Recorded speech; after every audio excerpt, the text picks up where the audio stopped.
केंद्र सरकारनं 99,150 metric ton इतका कांदा निर्यात करण्यासाठी परवानगी दिलेली आहे। लोकसभा निवडणुकीच्या तोंडावर केंद्र सरकारनं हा मोठा निर्णय घेतलाय। पांढऱ्या कांद्यासाठी 2,000 मेट्रिक टन इतक्या निर्यातीस केंद्र सरकारनं परवानगी दिलेली आहे। कांदा उत्पादक शेतकऱ्यांसाठी अत्यंत महत्त्वाची बातमी। हिरामण परदेशी आपल्यासोबत आहेत, व्यापारी आहात तुम्ही, नेमकी काय भावना आता जी काय माहिती येते की जवळपास 99,150 मेट्रिक टन एवढ्या कांद्याची निर्यात तुम्ही 6 देशांमध्ये करू शकताय? मुळातच म्हटलं तर निर्यात बंदी उठवलेलीच नाही आहे, कारण जो बी बाजारामध्ये निर्यात होणारा माल होता तो गव्हर्नमेंट टू गव्हर्नमेंट केलं होतं, म्हणजे नाफेडच्या कंपन्या आणि गव्हर्नमेंटच्या कंपन्यांना आणि तिथले गव्हर्नमेंट तो एक्सपोर्ट होणार होता।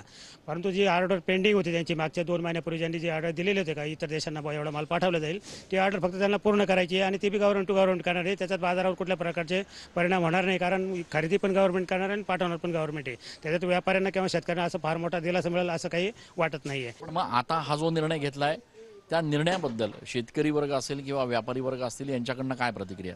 खरंच जर केंद्र सरकारने असा निर्णय घेतलेला असेल तर त्या शेतकरी म्हणून त्या निर्णयाचं निश्चित स्वागत आहे। परंतु निर्यात बंदी उठवल्यानंतर कांदा खरेदी तुम्ही कुठं करणार आहात? ते मार्केटमध्ये करणार आहे का तुम्ही परत तुमच्या त्या एजन्सीज नेमून कांदा खरेदी करणार आहे?